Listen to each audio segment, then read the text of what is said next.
توجہ رکھنا، میں دلیل شروع کرنے لگا ہوں۔ کہا جی مرد عورت کی نماز میں کوئی فرق نہیں ہے۔ میں نے کہا دلیل کیا ہے؟ کہتے سلو کما رأیتمونی اصلی، نبی کریم صلی اللہ علیہ وسلم نے فرمایا تم نماز ایسے پڑھو جیسے مجھے پڑھتے دیکھا ہے۔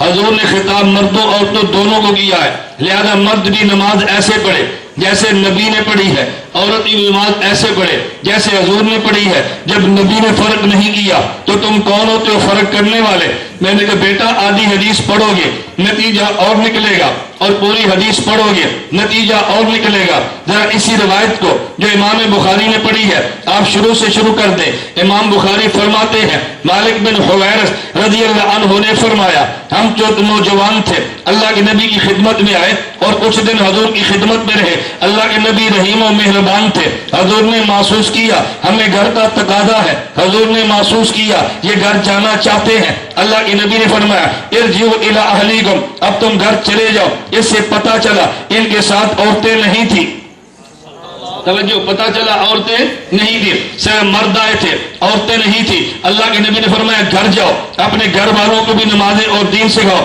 اور نماز ایسے پڑھنا جیسے مجھے پڑھتے دیکھا ہے۔ میں نے کہا ایک بات تو سمجھ آ گئی، عورتیں موجود نہیں تھی، صرف مرد موجود تھے، حکم مردوں کو دیا ہے، حکم عورتوں کو نہیں دیا۔ اور اگر میں مان لوں یہ حکم اللہ کے نبی نے عورتوں مردوں سب کو دیا ہے، حدیث یہاں پر ختم تو نہیں ہے، حدیث تو آگے بھی ہے۔ نبی پاک صلی اللہ علیہ وسلم نے فرمایا کہ جب تم جا رہے ہو، تم نے واپس جانا ہے نا، واپس جاؤ، جب تم سفر کرو وَلْيَؤُمَّكُمْ أَحَدٌ وَلْيُؤَذِّنْ أَحَدُكُمْ، تم میں سے ایک آدمی اذان دے، تم میں سے ایک۔ تو اگر یہ حکم سب کے لیے ہے تو میں نے عورت اذان دے سکتی ہے؟ کہتے نہیں۔ تو میں نے کہا پتہ چلا سب کے لیے نہیں ہے، سب کے لیے۔ توجہ، حضور نے فرمایا تم نماز پڑھو جیسے مجھے پڑھتے دیکھا ہے، اور جب نماز کا وقت آ جائے اللہ کے نبی نے فرمایا کہ تم یوں کرنا فَلْيُؤَذِّنْ أَحَدُكُمْ، تم میں سے کوئی ایک بندہ اذان دے۔ آگے پھر دوسرا جملہ فرمایا وَلْيُؤَمَّكُمْ أَكْبَرُكُمْ، جو تم میں سے بڑا ہو وہ مصلی پہ کھڑے ہو کے امامت کرائے۔ میں نے کہا عورت کرا سکتی ہے؟ کہتے نہیں۔ تو میں نے کہا پتہ چلا کہ یہ ہدایات عورتوں کے لیے نہیں ہے، یہ ہدایات صرف مردوں کے لیے ہے۔ یہ حدیث کس کے لیے؟ صرف مردوں کے لیے ہے۔ اگر عورتوں کے لیے ہے پھر امامت بھی کہہ دے، جب تو نماز کے لیے جماعت اذان بھی کہہ دے، اور جب یہ نہیں ہے تو پھر مان لے یہ دونوں کے لیے نہیں ہے، یہ صرف مردوں کے لیے ہے۔ اور میں نے کہا اگر یوں تم دلیلیں پیش کرو گے نا کہ دیکھو یہ حکم سب کو ہے تو پھر یہ تمہیں بات بڑی مہنگی پڑے گی۔ مجھے کہتے وہ کیوں؟ میں نے کہا تم گھر جاؤ گے تو گھر کی عورت سر پہ پگڑی باندھ لے گی، گھر کی عورت کو دیکھو گے تم گریبان کو کھول لے گی، گھر کی عورت کو دیکھو گے شلوار ٹخنوں سے اوپر کر لے گی، تم گھر کی عورت کو دیکھو گے وہ گھوڑے پر سوار ہو جائے گی۔ ہم پوچھیں گے تم نے یوں کیوں کیا ہے؟ وہ کہے گی قرآن کہتا ہے لقد کان لکم، قرآن کہتا ہے لقد کان لکم فی رسول اللہ اسوۃ حسنہ، نبی تم سب کے لیے نمونہ ہے۔ تمہارے نمونہ ہے تو میرے لیے نہیں ہے، نبی تم سب کے لیے نمونہ ہے۔ تو حضور کی سنت اگر تم نے زندہ کرنی ہے تو میں کیوں نہ کروں؟ حضور نے پگڑی باندھی میں بھی باندھوں گی، حضور نے گریبان کھولا میں بھی کھولوں گی، حضور نے شلوار اوپر کی میں بھی کروں گی، حضور نے گھوڑے پر سواری کی میں بھی کروں گی۔ میں نے کہا کیا جواب دے گا؟ توجہ، کہتا نا یہ مطلب نہیں ہے۔ میں نے کہا پھر اس کا بھی وہ مطلب نہیں ہے، اگر اس کا مطلب نہیں تو اس کا بھی، یہ بھی تو خطاب سب کو ہے نا۔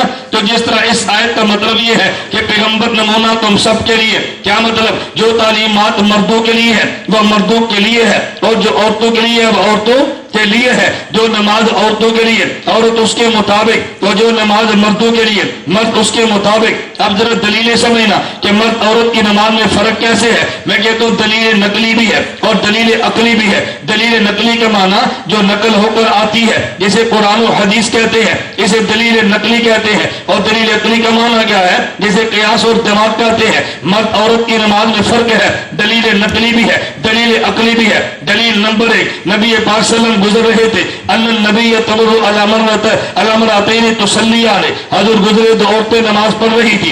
اللہ کے نبی نے فرمایا اذا سجدتما فضما بعض اللحم الی الارض، جب تم نماز پڑھو اپنے جسم کو زمین کے ساتھ ملا لیا کرو، فإن المرأة فی ذلک لیست کالرجل، اس لیے کہ نماز کے مسئلے میں عورت مرد کی طرح نہیں ہے۔ عورت مرد کی طرح نہیں ہے. میں نے کہا نبی نے الگ الگ کر دیا ہے, پھر تو وہ کون ہوتا ہے؟ الگ نہ مانے. حدیث مبارک میں ہے نبی پاک صلی اللہ علیہ وسلم نے فرمایا کہ جب عورت نماز پڑھتی ہے, توجہ رکھنا, جب عورت نماز پڑھے اور تحیات میں بیٹھے اپنے دائیں ران کو بائیں پر رکھ لے, اور جب عورت نماز پڑھے اور اپنے پیٹ کو زمین کے ساتھ ملا لے, اللہ کے نبی نے فرمایا پھر اللہ خود فرماتے اپنے فرشتوں سے, اے فرشتوں تم گواہ بن جاؤ, میں نے اس عورت کو معاف کر دیا ہے. یہ میرے پیغمبر نے اعلان فرمایا ہے کہ جب عورت نماز یوں پڑھے خدا اس کی معافی کا اعلان کرتا ہے. نمبر تیسری میں حدیث پیش کرنے لگا, اللہ کے نبی نے حضرت وائل رضی اللہ عنہ اپنے صحابی سے فرمایا یا وائل اذا صلیت, اے وائل جب تو نماز پڑھے فجعل یدیک حذاء اذنیک, تو نماز پڑھتے ہوئے اپنے کانوں کو اپنے ہاتھوں کو کانوں کے برابر اٹھانا.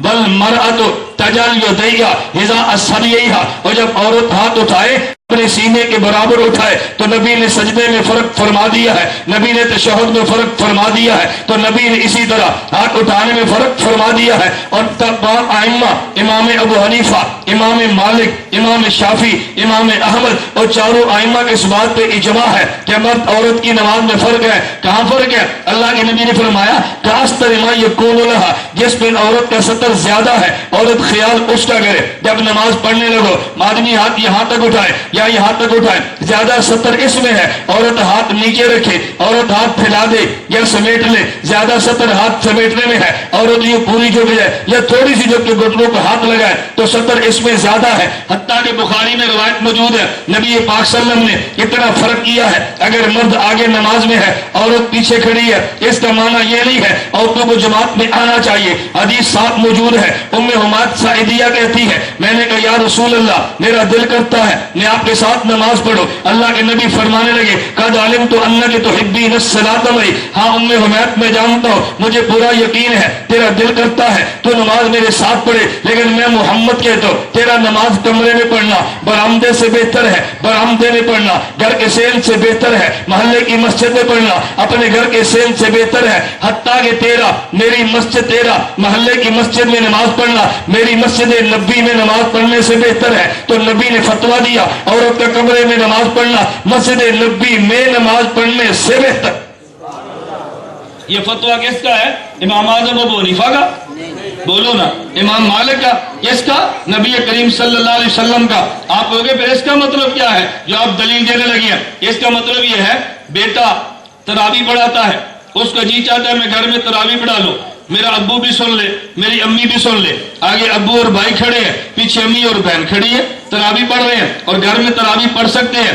تراویح سنت مؤکدہ ہے, علل کفایہ ہے. مسجد میں سنت مؤکدہ چند لوگ پڑھ لیں سنت پوری ہوگی. اگر کوئی قرآن سننے کے لیے اپنے گھر میں حافظ کے پیچھے پڑھ لے یہ کوئی گناہ کی بات نہیں ہے. میں کہہ رہا ہوں بخاری میں روایت کیا ہے, نبی پاک صلی اللہ علیہ وسلم نے فرمایا آگے امام موجود ہے, اگر پیچھے عورت موجود ہو امام بھول جائے تو مردوں کو کیا کہنا چاہیے, عورت کو کیا کہنا چاہیے؟ نبی پاک فرماتے ہیں انما التسبیح للرجال والتصفیق للنساء. امام بھوجے تو مختری کے سبحان اللہ, اور اگر امام بولے عورت اپنی زبان میں سے سبحان اللہ نہ کہے ہاتھ پہ ہاتھ مارے, ہاتھ پہ ہاتھ مارے, عورت کی آواز سطر ہے تو نبی نے لقمے میں بھی فرق فرما دیا, یہ پیچھلا سبحان اللہ کہہ دے. اگر مرد ہو اگر عورت ہو تو زبان سے سبحان اللہ بھی نہ کہے بلکہ ہاتھ پہ ہاتھ مار دے. تو فرق تو کیا ہے نا, لیکن جو دیکھ نقلی دلیل بھی موجود ہے, اللہ کے نبی نے فرق کیا ہے, توجہ رکھنا. اور عقلی دلیل بھی موجود ہے, عقلی دلیل سننا. عقلی دلیل کیا ہے؟ عبادت کی دو قسمیں ہیں, نمبر ایک عبادت مالیہ, نمبر دو عبادت بدنیہ. عورت اور مرد کی عبادت مالیہ میں کوئی فرق نہیں ہے. کیوں؟ عبادت مالیہ وہ جس کا تعلق مال سے ہے, اور عبادت بدنیہ وہ جس کا تعلق بدن سے ہے. عورت اور مرد کے مال میں تو کوئی فرق نہیں ہے. اگر عشر ہے تو مرد کی زمین میں بھی اتنا, عورت کی زمین میں بھی اتنا. زمین تو دونوں کی ایک جیسی ہے. اگر ان کے پاس بینک میں مال موجود ہے اتنی زکوٰۃ مرد پر ہے اتنی عورت پر ہے, کیونکہ دونوں کے مال میں تو کوئی فرق نہیں ہے. مرد اور عورت کی عبادت مالیہ میں کوئی فرق نہیں ہے, لیکن عبادت بدنیہ میں فرق ہے. میں مثال دیتا ہوں, مرد حج پہ جانا چاہتا ہے اس کے لیے ساتھ کسی محرم کا ہونا کوئی شرط نہیں ہے، لیکن عورت حج پہ جانا چاہتی ہے تو ساتھ محرم کا ہونا شرط ہے۔ یہ محرم یا کسی محرم یا باپ اور بیٹا، یہ محرم جو ہے یا اس کا خامد، یہ اس کے مال کی حفاظت کے لیے نہیں ہے، اس کے بدن کی حفاظت کے لیے ہے۔ توجہ رکھنا، یا ان نے احرام باندھنا ہے تو مرد احرام باندھے گا، وہ چادریں جو انسلی ہیں، عورت احرام باندھے گی جو سلا ہوا کپڑا ہے۔ مرد احرام باندھے تو تلبیہ لبیک اللہم لبیک لا شریک لک لبیک اونچی آواز سے، اور عورت تلبیہ آہستہ پڑے گی۔ ان کا تعلق جو کہ بدن سے ہے۔ جب یہاں سے چلے ہیں اور طواف کرنے لگے ہیں تو پہلے طواف میں مرد نے رمل کرنا ہے، تھوڑا سا کر کے رمل کرنا ہے، عورت یوں نہیں کر سکتی، تعلق بدن سے ہے۔ توجہ رکھنا، مرد جب پہلے 3 چکر لگائے اپنے دائیں کندھے کو ننگا کر لے، عورت ننگا نہیں کر سکتی، تعلق بدن سے ہے۔ اگر یہ وہاں سے چلے جائیں، صفا اور مروہ میں جانے لگے ہیں تو صفا سے چلے ہیں، آگے سبز رنگ کی بتی آئی ہے، وہاں سے دوڑنا ہے سبز رنگ کی بتی تک، پھر مروہ تک چلنا ہے۔ یہ سعی جو کرنی ہے صفا اور مروہ کی، میلین اکثر ہے، 2 سبز بتیوں کے درمیان دوڑنا، یہ مرد کے ذمہ ہے، عورت کے ذمہ نہیں ہے۔ اور خانے وال کے دوستوں، ایک نقطے پہ توجہ رکھنا، یہ دوڑنے کی سنت کیوں ہے؟ یہ سنت حضرت ابراہیم کی نہیں ہے، سنت امی ہاجرہ کی ہے۔ سنت کس کی ہے؟ امی ہاجرہ دوڑی تھی نا۔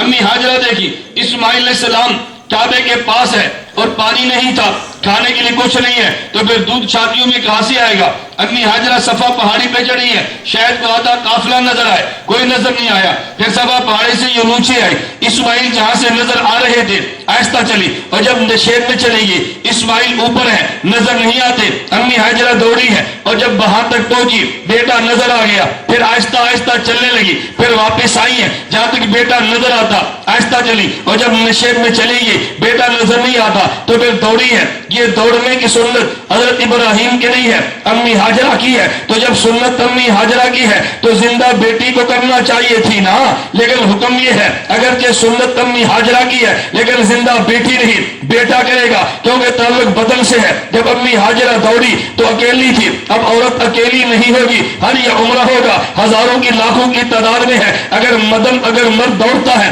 فرق نہیں پڑتا، اگر عورت دوڑتی ہے تو بدن چھلکتا ہے، اس سے عورت کے سطر کے کھلنے کا خطرہ ہے۔ تو سنت عورت کی بھی خدا نے زندہ مردوں سے کرائی ہے، تعلق بدن سے جو تھا، تعلق بدن سے جو تھا، فرمایا عبادت بدل گئی ہے، عمرے سے فارغ ہو گئے۔ اگر مرد کیا کرے، چاہے تو ٹینڈ کرا لے، یہ افضل ہے حلق کرائے، اور چاہے تو قصر کرا لے، ایک پورا بالوں کو کاٹ دے، لیکن عورت قصر کرا سکتی ہے، حلق نہیں کرا سکتی، کیونکہ تعلق کس سے ہے؟ تعلق بدن سے ہے۔ حدیث مبارک میں ہے نبی پاک صلی اللہ علیہ وسلم نے فرمایا 70,000 فرشتے روزانہ تسبیح پڑھتے ہیں، سبحان من زین الرجال باللحى والنساء بالدوائر۔ وہ خدا پاک ہے جس نے مرد کو داڑھی سے زینت دی ہے اور عورت کو بالوں سے زینت دی ہے۔ جس طرح عورتوں کے لیے بال مڈوانا حرام ہے، مردوں کے لیے بھی داڑھی مڈوانا حرام ہے۔ میری بات اچھی طرح سمجھنا، میں سمجھا کیا رہا تھا کہ جس عبادت کا تعلق بدن سے ہے، مرد کی اور ہے، عورت کی الگ ہے۔ اگر عبادت مالیہ ہے، دونوں میں کوئی فرق نہیں ہے۔ تو روزے کو دیکھ لے، مرد پورا مہینہ رکھتا ہے، عورت پورا مہینہ نہیں رکھتی، مہینے میں کچھ دن چھوڑ لیتی ہے، تعلق بدن سے جو ہے۔ تو میں نے تجھے مثالوں سے سمجھایا عبادت کی 2 قسمیں، عبادت بدنیہ اور عبادت مالیہ۔ عبادت مالیہ کا تعلق مال سے ہے، عبادت بدنیہ کا تعلق بدن سے ہے۔ توجہ رکھنا، چونکہ عورت اور مرد کے مال میں فرق نہیں ہے، عبادت مالیہ میں بھی فرق نہیں ہے، اور بدن میں چونکہ فرق ہے تو بدن کے تقاضے عورت کی اور ہے، مرد کی اور ہے، ان کی عبادت بدنیہ میں فرق ہے، ہر عبادت بدنیہ ان میں فرق ہے۔ اگر تم دیکھے رمضان کے روزے کو، عبادت بدنیہ ان میں فرق ہے۔ قرآن کی تلاوت کو دیکھے، یہ عبادت بدنیہ ہے، مرد اونچی آواز سے تلاوت کر سکتا ہے، عورت نہیں کر سکتی۔ اگر تم نعت پڑھنا چاہے، عبادت بدنیہ ہے، مرد اونچی آواز سے نعت پڑھ سکتا ہے، عورت نہیں پڑھ سکتی۔ اگر اذان کو دیکھے، عبادت بدنیہ ہے، مرد دے سکتا ہے، عورت نہیں دے سکتی۔ اگر تکبیر کو دیکھے، عبادت بدنیہ ہے، مرد کہتا ہے، عورت نہیں کہہ سکتی۔ ان میں فرق جو ہے میں بتانے یہ لگا تھا، عبادت بدنیہ میں فرق ہے اور مالیہ میں کوئی فرق نہیں۔ میں اس کے بعد کہہ تو مجھے تو بتا، یہ جو نماز پڑھی ہے اگر عبادت مالیہ ہے تو فرق نہیں ہونا چاہیے، اگر عبادت بدنیہ ہے تو عقل بھی کہتی ہے فرق ہونا چاہیے۔ عقل بھی کہتی ہے فرق ہونا چاہیے. میں کہتا ہوں نقل بھی کہتی ہے, عقل بھی کہتی ہے. جو فرق نہیں مانتا اس کے پاس حدیث نقل بھی نہیں, عقل بھی نہیں, دونوں سے فارغ ہے. میں ایک جلسے میں تھا, مجھے ایک ساتھ چڑ دی, دعا کرو جی, غیر مقلد سر پہ پگڑی اور ٹوپی. میں نے کہا میں دعا نہیں مانگتا. مجھے کہتا ہے کیوں؟ میں نے کہا مانگتا ہوں لیکن اور دعا. کہتا ہے وہ کیا؟ میں نے کہا دعا کرو خدا ان کو عقل دے. توجہ رکھنا, خدا ان کو عقل دے. مجھے کہتا ہے جی وہ کیوں؟ میں نے کہا اس لیے کہ عقل ہوگی تو حفاظت کے لیے ٹوپی بھی پہنے گا, عقل ہی نہیں حفاظت کے لیے ٹوپی کی ضرورت بھی نہیں ہے. تم کہتے ہو ٹوپی نہیں ہے, میں کہتا ہوں عقل نہیں ہے. میری گل سمجھ آئی؟